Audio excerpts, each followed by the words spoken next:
Hello दोस्तों, स्वागत है आप सभी का स्लीपी क्लासेस में। तो आज के प्रीमिक्स में जो 5 क्वेश्चंस हम डिस्कस करेंगे वो हैं आपके साइंस एंड टेक कंपोनेंट से रिलेटेड, जो कि प्रीलिम्स पॉइंट ऑफ व्यू से काफ़ी ज़्यादा इंपॉर्टेंट है। शुरुआत करते हैं पहले क्वेश्चन के साथ, देखते हैं किस लेवल की प्रिपरेशन है आपके आने वाले प्रीलिम्स एग्जामिनेशन के लिए। तो पहले क्वेश्चन में कह रहे हैं स्टेटमेंट में कि इंडिया इंपोर्ट करता है most of its rare earth needs in finished form में, कहां से? चाइना से। तो उसी से रिलेटेड आपको यहां पर कुछ स्टेटमेंट्स दी गई हैं, आपको बताना है इनमें से कौन कौन सी करेक्ट है, और उसी के लिए आपको 4 कोड्स यहां पर प्रोवाइड किए गए हैं। पहली स्टेटमेंट देखते हैं, कह रहे हैं जो आपके रेयर अर्थ मिनरल्स हैं वो सेट है आपका 15 मेटालिक एलिमेंट्स का।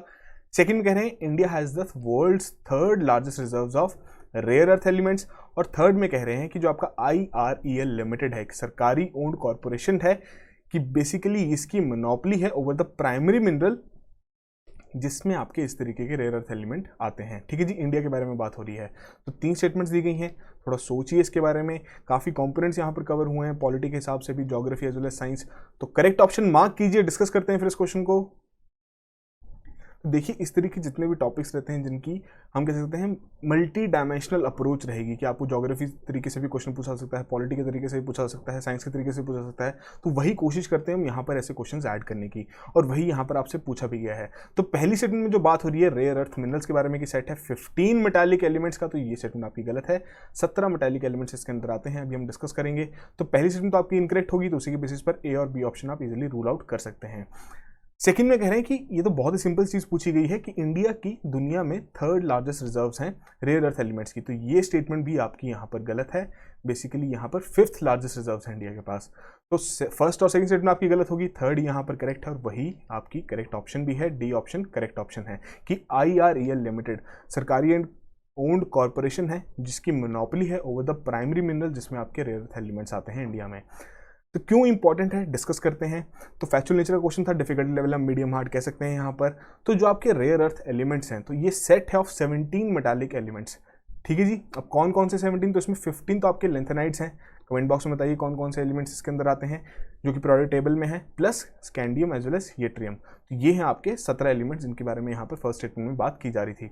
अब क्यों इतना ज़्यादा इंपॉर्टेंट है रेयर अर्थ एलिमेंट्स, क्या इतनी ज़्यादा इनकी इंपॉर्टेंस है?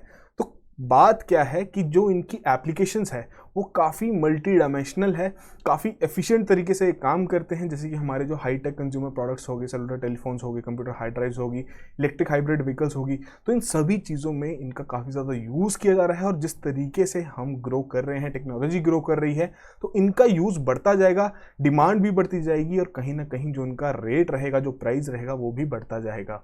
तो वैसे ही डिफेंस के तरीके से भी बात करें तो डिफेंस एप्लीकेशंस में भी इनका काफ़ी यूज़ है। इलेक्ट्रॉनिक डिस्प्लेज हो गए, गाइडेंस सिस्टम्स होगी, लेजर्स होगी, रडार्स हो गए, आपके सोनार सिस्टम्स, इन सभी चीज़ों में आपके ये एलिमेंट्स यूज़ किए जाते हैं। अब खास बात कि चाइना इस टाइम कंट्रोल करता है 90% of the global rare element production, जो कि बहुत ज़्यादा इंपॉर्टेंट है इंडिया के पॉइंट ऑफ व्यू से। किस तरीके से इंपॉर्टेंट है कि इंडिया बेसिकली दुनिया का 5th लार्जेस्ट रिजर्व है इंडिया के पास रेयर एलिमेंट्स का, nearly twice as much as Australia. But still अभी भी हम फिनिश्ड फॉर्म में रेयर अर्थ नीड जो हमारी हैं वो चाइना से इंपोर्ट करते हैं। तो क्यों करते हैं? तो यहाँ पर बात देखें कि यहाँ पहली बात तो मोनोपोली लगा दी गई है कि इंडियन रेयर अर्थ लिमिटेड जो ये कंपनी है, सरकारी कॉरपोरेशन है, इसकी मोनोपोली है कि जो प्राइमरी मिनरल है जो इसमें आपके ये एलिमेंट्स आते हैं, तो उसके ऊपर इनकी मोनोपोली है। तो इसकी वजह से क्या हो रहा है कि ये बेसिकली यहाँ पर जो कॉरपोरेशन है प्रोड्यूस तो कर रहे हैं रेयर अर्थ ऑक्साइड्स, बट इसे फिनिश्ड फॉर्म में नहीं कर पा रहे हैं कि उतनी टेक्नोलॉजी यहाँ पर नहीं आई है कि उसे फिनिश्ड फॉर्म में कर सकें। तो ये जो ऑक्साइड्स यहाँ पर प्रोड्यूस करते हैं आपके लो कॉस्ट रहते हैं, लो रिवॉर्ड रहते हैं, काफ़ी अपस्ट्रीम प्रोसेस रहती है, और फिर ये इन्हें फॉरेन फर्म्स को ये बेच देते हैं जो कि इसमें से मेटल्स और जो भी खास चीज़ें होंगी वो एक्सट्रैक्ट करेंगे, और वहाँ पर जो हाई एंड प्रोडक्ट्स हैं उन्हें वो मैन्युफैक्चर करेंगे जो कि आपके हाई कॉस्ट भी हैं और हाई रिवॉर्डिंग भी हैं। तो यहाँ पर इंडिया को ज़रूरत क्या है कि ये जो इनकी प्रोसेस है कि रेयर अर्थ ऑक्साइड्स को बाहर भेजना और वहाँ से फिर वो चीज़ें आपके प्रोडक्ट्स बनते हुए मार्केट में आ रहे हैं जिनकी काफ़ी ज़्यादा वैल्यू भी है, कि वो खुद यहाँ पर कोशिश करें अपने टेक्नोलॉजी डेवलपमेंट को इस तरीके से बढ़ाएं कि वो इस चीज़ को फाइनल रिजल्ट तक ले जा सकें। ठीक है जी, यही आपके लिए इंपॉर्टेंट भी है, main answer writing point of view से भी काफ़ी इंपॉर्टेंट क्वेश्चन है। तो आई होप आपने इसको करेक्टली मार्क किया हो। अगले क्वेश्चन की ओर बढ़ते हैं। तो रिसेंटली ही कह रहे हैं DRDO ने कंडक्ट किया है maiden trial of Python 5 missile. अब आपसे पूछा रहा है इनमें से कौन कौन सी करेक्टरिस्टिक्स हैं इस मिसाइल की। 3 ऑप्शंस दी गई हैं उसी चलते आपको 4 कोड्स यहाँ पर प्रोवाइड किए गए हैं। पहले में कह रहे हैं सरफेस टू एयर मिसाइल है, सेकंड कह रहे हैं इंडिजिनियसली डेवलप की गई है, थर्ड में कह रहे हैं कि एंगेज कर सकते हैं एनिमी एयरक्राफ्ट के साथ from a very short range and near beyond visual range. तो 3 स्टेटमेंट्स, 3 ऑप्शंस आपको यहाँ दी गई हैं, 3 कैरेक्टरिस्टिक्स आपको यहाँ पर दी गई हैं। आपको बताना है इनमें से कौन कौन सी करेक्ट हैं। अगर आपने न्यूज़ पढ़ी होगी तभी आप इसे करेक्ट ऑप्शन मार्क कर पाएंगे। थोड़ा सोचिए इसके बारे में, अपने करंट अफेयर्स को रिवाइज कीजिए, करेक्ट ऑप्शन मार्क कीजिए, फिर डिस्कस करते हैं इस क्वेश्चन को। तो देखिए, अगर आपने कहीं पे भी इसे न्यूज़ में पढ़ा होगा तो पहली ऑप्शन तो बहुत ईजिली आप रूल आउट कर सकते थे कि ये आपकी एयर टू एयर है। ठीक है जी, सरफेस टू एयर नहीं है, बट इसका एप्लीकेशंस काफ़ी वाइड हैं। हो सकता है बाद में इसे सरफेस टू एयर मिसाइल के तरीके से भी यूज़ किया जा सकता है, बट फिलहाल जो इसको टैग दिया गया है वो एयर टू एयर मिसाइल का ही दिया गया है। सेकंड में जो बात हो रही है कि इंडिजीनियसली डेवलप की गई है, तो ये भी स्टेटमेंट आपकी गलत है। इजराइल एक कंपनी है रफाइल, उन्होंने यहाँ पर तैयार की है और इंडिया को वो प्रोवाइड भी कर रहे हैं। तो इसी के चलते डीआरडीओ ने इसका ट्रायल भी कंडक्ट किया था जो कि काफ़ी सक्सेसफुल भी रहा था। थर्ड में बिल्कुल करेक्टली बताया गया है कि शॉर्ट रेंज की ये मिसाइल है कि एंगेज कर सकती है एनिमी एयरक्राफ्ट के साथ from a very short range and near beyond visual range. तो थर्ड ऑप्शन यहाँ पर आपकी करेक्ट है और उसी के आधार पर सी ऑप्शन करेक्ट ऑप्शन है। तो काफ़ी इंपॉर्टेंट रहती है इस तरीके की डिफेंस डेवलपमेंट्स भी हमारे एग्जाम पॉइंट ऑफ व्यू से। तो पाइथन 5 एक 5th generation air to air missile है जो कि रफाइल एडवांस डिफेंस सिस्टम्स द्वारा तैयार की गई है, जो कि इजरायली कंपनी है। तो बेसिकली एक नया मेंबर ऐड हो गया जो इनके Python air to air missiles हैं उसमें। तो ये एंगेज कर सकती है जैसे कि हमने बताया शॉर्ट रेंज में, और ये काफ़ी एक्यूरेट रिजल्ट्स यहाँ पर इसके आए हैं। और जो इजरायली एयरफोर्स है उनके लिए भी बहुत ज़्यादा ये इंपॉर्टेंट है और वही ये इसे भी यूज़ भी कर रहे हैं। इंडिया के लिए किस तरीके से इंपॉर्टेंट है कि जो हमारा तेजस है, India's indigenous light combat aircraft, तो बेसिकली ये जो मिसाइल है ये उसकी air to air weapons capability में ऐड कर दी गई है और इसी के चलते वो वहाँ पर टेस्ट भी कंडक्ट किया गया था। तो ये रही डीआरडीओ द्वारा जो रिलीज़ की गई थी एक वीडियो, जिस तरीके से तेजस से आपका पाइथन 5 फायर किया गया था। ठीक है जी, तो इस तरीके की जितने भी इंपॉर्टेंट डिटेल्स रहती हैं जो कि आपकी पीआईबी में रेगुलरली कवर भी की जाती हैं, तो एग्जाम पॉइंट ऑफ व्यू से काफ़ी ज़्यादा इंपॉर्टेंट है। तो आई होप आपने इसको करेक्टली मार्क किया हो। थर्ड क्वेश्चन देखते हैं। डिप कोवैन से रिलेटेड आपसे यहाँ पर कुछ स्टेटमेंट्स दी गई हैं, रिसेंटली आपने न्यूज़ में सुना होगा। 4 स्टेटमेंट्स हैं, बताना है इनमें से कौन कौन सी करेक्ट है और उसी के चलते आपको 4 कोड्स यहाँ पर प्रोवाइड किए गए हैं। पहले में कह रहे हैं कि कोविड-19 rapid antigen self test kit है। सेकंड में कह रहे हैं शेल्फ लाइफ इसकी 18 वीक्स की है। थर्ड में कह रहे हैं डेवलप की गई है defence institute of physiology and allied sciences. और फोर्थ में कह रहे हैं कि इसे अप्रूवल मिल गया है ICMR का, Indian council of medical research का। तो 4 ऑप्शंस हैं, 4 स्टेटमेंट्स आपको दी गई हैं। थोड़ा सोचिए इसके बारे में कि डिप कोवैन जो कि आपने न्यूज़ में सुना होगा कौन कौन सी करेक्ट हैं और कौन कौन सी उससे करेक्टली डिफाइन भी कर रही हैं। थोड़ा सोचिए, करेक्ट ऑप्शन मार्क कीजिए, डिस्कस करते हैं फिर इस क्वेश्चन को। तो देखिए, जो पहली स्टेटमेंट में बात हो रही है कि आपकी rapid antigen self test kit है, तो वो आपकी कोवी सेल्फ है। ये आपकी एंटीबॉडी डिटेक्शन किट है, ना कि rapid antigen self test kit है। तो पहली स्टेटमेंट तो आपकी गलत होगी।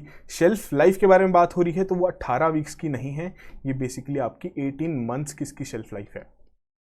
तो पहली 2 स्टेटमेंट्स तो आपकी गलत होगी। तो उसके आधार से आप देखें तो बहुत इजीली आप बता सकते हैं कि थर्ड और फोर्थ ही आपकी बचती हैं, जो कि यहाँ पर करेक्ट ऑप्शन है और वही यहाँ पर करेक्ट भी है। डी ऑप्शन यहाँ पर आपकी करेक्ट ऑप्शन है कि ये डेवलप की गई है defence institute of physiology and allied sciences द्वारा और ICMR द्वारा ये अप्रूव भी कर दी जा चुकी है। तो डिस्कस कर लेते हैं इससे रिलेवेंट जो इन्फॉर्मेशन है। फैक्चुअल नेचर क्वेश्चन था, डिफिकल्टी भी हम मीडियम कह सकते हैं कि किस तरीके से आपने करंट अफेयर्स अपने रिवाइज किए हैं। तो खास बात क्या है कि ये जो new antibody detection based kit है ये रिजल्ट्स देती है आपके 75 मिनट्स में और इसकी कीमत रखी गई है 75 रुपये की। तो DRDO का जो एक सेल है, एक यूनिट है, defence institute of physiology and allied sciences, तो उनके द्वारा ही यहाँ पर तैयार की गई है ये किट, जो कि डिटेक्ट कर सकती है spike as well as nucleocapsid जो कि प्रोटीन्स रहते हैं of SARS-CoV-2 virus with a high sensitivity of 97% और स्पेसिफिसिटी कितनी है 99%। 18 मंथ की शेल्फ लाइफ है और ये किट काफ़ी ज़्यादा यूज़फुल रहेगी। जिस तरीके से अभी आपकी टेस्ट भी कंडक्ट किए जा रहे हैं, कितना किसी इंडिविजुअल का एक्सपोजर रहा है इस कोविड-19 वायरस के चलते, तो इन सभी चीज़ों में काफ़ी ज़्यादा ये हेल्पफुल रहेगी। ठीक है जी, तो इसमें कौन कौन से आपकी इंस्टीट्यूट्स एजेंसीज इन्वॉल्व रही हैं कि जो आपका drugs controller general of India है, central drugs standard control organisation है और जो ministry of health and welfare है, सभी ने ही इन्हें रेगुलेटरी अप्रूवल्स ग्रांट कर दिए हैं ताकि इसकी सेल और डिस्ट्रीब्यूशन की जा सके। तो इस तरीके की आपकी ये किट यहाँ पर दिखती है। ठीक है जी, इस तरीके के जितने भी इंपॉर्टेंट कोविड-19 से रिलेटेड करंट अफेयर्स हैं, आप पूरी उम्मीद लगा सकते हैं कि जो इस साल का आपका प्रीलिम्स एग्जामिनेशन होने वाला है तो वहां पर इससे रिलेटेड क्वेश्चन तो जरूर पूछे जाएंगे। ठीक है जी, अगले क्वेश्चन की ओर बढ़ते हैं। तो बहुत इंटरेस्टिंग क्वेश्चन है, 3 स्टेटमेंट्स आपको दी गई हैं, यहाँ पर बताना है इनमें से कौन कौन सी करेक्ट हैं। 4 कोड्स आपको प्रोवाइड किए गए हैं और ये है आपका यूपीएससी सिविल सर्विसेज एग्जामिनेशन 2018 का क्वेश्चन। तो पहली स्टेटमेंट देखते हैं। पहले में कह रहे हैं कि जो अर्थ की मैग्नेटिक फील्ड है वो रिवर्स करती है एवरी फ्यू 100,000 ईयर्स। सेकेंड में कह रहे हैं जब आपका अर्थ क्रिएट हुआ था more than 4,000 million years ago there was 54% oxygen and no carbon dioxide. Third में कह रहे हैं व्हेन लिविंग ऑर्गेनिज्म ओरिजिनेटेड, तो उसके चलते जो हमारा एटमॉस्फेयर है अर्थ का वो भी वहां पर मॉडिफाई हुआ था। तो ये क्वेश्चन 2018 में पूछा गया था, काफ़ी इस पर डिबेट भी चली थी कि क्या इसमें करेक्ट ऑप्शन रहेंगे या नहीं। फिर यूपीएससी की जब की आई थी तो काफ़ी चीज़ें क्लियर हो गई थी। तो क्यों ना इसे थोड़ा सा हम रिवाइज करें, क्या क्या इंपॉर्टेंट चीज़ें हैं और किस तरीके से यूपीएससी आपसे क्वेश्चन भी पूछे जा सकते हैं। ठीक है जी, थोड़ा सोचिए इसके बारे में, करेक्ट ऑप्शन मार्क कीजिए, फिर डिस्कस करते हैं इस क्वेश्चन को। तो देखिए ये जो 3 स्टेटमेंट्स हैं मोर और लेस कहीं ना कहीं एनसीईआरटी में आपने ये चीज़ें ज़रूर पढ़ी होंगी। जैसे कि पहली स्टेटमेंट के बारे में बात कर लें कि जो अर्थ की मैग्नेटिक फील्ड है वो रिवर्स करती है हर कुछ सालों में, जो कि आपके फ्यू 100,000 ईयर्स दिए गए हैं, तो बिल्कुल करेक्टली बताया गया है। सेकंड में जो कह रहे हैं कि जब आपका अर्थ क्रिएट हुआ था मोर देन 4,000 मिलियन ईयर्स अगो, तब आपकी 54% ऑक्सीजन थी और कोई भी कार्बन डाइऑक्साइड नहीं थी। तो यहाँ स्टेटमेंट गलत है कि उस दौरान के हिसाब से जो एनसीईआरटी में चीज़ें मेंशन की गई हैं तो वहाँ पे बताया गया है कि आपकी CO2 तो प्रेजेंट थी ही। थर्ड में जो बात करें लिविंग ऑर्गेनिजम्स के बारे में, जब ओरिजिनेट हुए तो उन्होंने मॉडिफाई किया अर्ली एटमॉस्फेयर ऑफ अर्थ। तो ये स्टेटमेंट आपकी बिल्कुल करेक्ट है कि जो फोटोसिंथेसिस की प्रोसेस थी उसी के चलते जो हमारा एटमॉस्फेयर था उसमें कुछ ना कुछ मॉडिफिकेशंस आई थी। डिस्कस करते हैं, पर यहाँ पर आपकी फर्स्ट और थर्ड स्टेटमेंट करेक्ट है, तो सी ऑप्शन करेक्ट ऑप्शन है। तो जैसे कि हमने बात की कंसेप्चुअल और फैक्चुअल नेचर का क्वेश्चन था, मीडियम हार्ड डिफिकल्टी लेवल हम कह सकते हैं कि कई बार हमने इस चीज़ें पढ़ी भी होती हैं, बट एग्जाम में जब हम बैठते हैं तो जिस प्रेशर के साथ हम आंसर्स कर रहे होते हैं अपने क्वेश्चंस को, तो वहाँ पर हम इतना दिमाग नहीं लगा पाते। तो बेसिकली ये चीज़ आपकी एनसीईआरटी में ही मेंशन है कि on the scale of million years जो अर्थ की मैग्नेटिक फील्ड है तो उसे माना गया है कि वो रिवर्स हुई है, उसकी डायरेक्शन रिवर्स हुई है। किस तरीके से हुई है कि जो आपका बेसाल्ट है उसमें आपका आयरन रहता है और बेसाल्ट आपका वॉल्केनिक एक्टिविटी के दौरान एमिट किया जाता है। तो जो लिटिल आयरन मैग्नेट्स हैं इनसाइड इट वो अलाइन करते हैं अपने आप को parallel to the magnetic field, और उस प्लेस पर जब आपका बेसाल्ट कूल कर जाता है सॉलिडिफाई कर जाता है। तो जियोलॉजिकल स्टडीज़ के आधार पर ये बताया गया है, उन्होंने एविडेंस प्रोवाइड किया है कि जो अर्थ की मैग्नेटिक फील्ड है वो चेंज होती रहती है और काफ़ी बार चेंज भी हुई है पास्ट में। ठीक है जी, वहीं बात करें सेकेंड स्टेटमेंट के बारे में तो यहाँ पर बताया गया है कि 3 स्टेजेस आपके एवोल्यूशन की बताई गई हैं हमारे प्रेजेंट एटमॉस्फेयर की। फर्स्ट स्टेज में आपका loss of primordial atmosphere, second में कहा गया है सेकंड स्टेज आपकी बेसिकली जो हॉट इंटीरियर ऑफ अर्थ था वो उसने कंट्रीब्यूट किया था basically to the evolution of atmosphere, और थर्ड में कह रहे हैं कि जो कॉम्पोजिशन थी एटमॉस्फेयर की वो आपकी लिविंग वर्ल्ड के द्वारा चेंज की गई थी through the process of photosynthesis, जो कि आपकी थर्ड स्टेटमेंट में भी हमने बात की। तो उसी के आधार पर ये बताया गया है जो अर्ली एटमॉस्फेयर था उसमें आपके वाटर वेपर थे, ठीक है जी, नाइट्रोजन था, कार्बन डाइऑक्साइड भी था। यहाँ पर अगर ये चीज़ मेंशन की है एनसीईआरटी में तो कहीं ना कहीं हमें यही लेके लेनी है, और मिथेन भी, अमोनिया भी, और वेरी लिटिल फ्री ऑक्सीजन। और जो फ्री ऑक्सीजन का कंटेंट था वो किस तरीके से बढ़ा था, वो हमारी फोटोसिंथेसिस की प्रोसेस की वजह से बढ़ा था, कि जिस तरीके से फोटोसिंथेसिस की प्रोसेस बढ़ती गई वैसे वैसे जो हमारा अर्ली एटमॉस्फेयर था वो भी वहाँ पर मॉडिफाई होता गया। ठीक है जी, तो ये बेसिक्स इन्फॉर्मेशन आपको यहाँ पर प्रोवाइड की गई, आप देख सकते हैं इसके बारे में। तो इस तरीके के क्वेश्चंस यूपीएससी पूछ लेता है, तो कहीं ना कहीं यहाँ पर आपके टिप्स और ट्रिक्स भी नहीं लगेंगे क्योंकि प्योर फैक्चुअल चीज़ें पूछी गई हैं। बट स्टिल अगर आप थोड़ा अच्छे से पढ़ें, थोड़ा अच्छे से समझें उन चीज़ों को, तो कहीं ना कहीं बेसिक सेंस और थोड़ा बहुत जो कॉमन नॉलेज है आपकी उसका यूज़ करते हुए यहाँ पर आप करेक्ट ऑप्शन मार्क कर सकते हैं। तो अगले क्वेश्चन की ओर बढ़ते हैं। आज का फाइनल क्वेश्चन, 2 स्टेटमेंट्स आपको दी गई हैं, इन स्टेटमेंट्स के आधार पर बताना है कि कौन से इसरो के प्रोजेक्ट के बारे में यहाँ पर बात हो रही है। तो पहली स्टेटमेंट देखते हैं, कह रहे हैं कि female space faring humanoid robot है जो कि इसरो द्वारा डेवलप किया गया है कि वो फंक्शन करेगा हमारे गगनयान ऑन बोर्ड फंक्शन करेगा वहाँ पर as a crewed orbital spacecraft, जो कि आपका एक गगनयान है। सेकंड में कह रहे हैं कि इसे इक्विप किया गया है with a head, 2 arms and a torso and is built to mimic crew activity inside the crew module of Gaganyaan. तो 2 स्टेटमेंट्स दी गई हैं इससे रिलेटेड।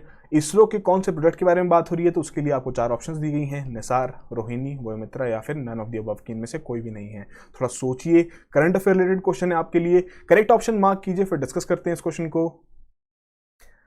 तो यहाँ पर बात हो रही है व्योमित्रा के बारे में, तो डिस्कस कर लेते हैं। फैक्चुअल नेचर का आपका क्वेश्चन था, डिफिकल्ट लेवल हम इजी कह सकते हैं, कहीं पे भी आपने इसके बारे में पढ़ा होगा तो बहुत इजीली आप ऐसे क्वेश्चन सॉल्व कर सकते हैं।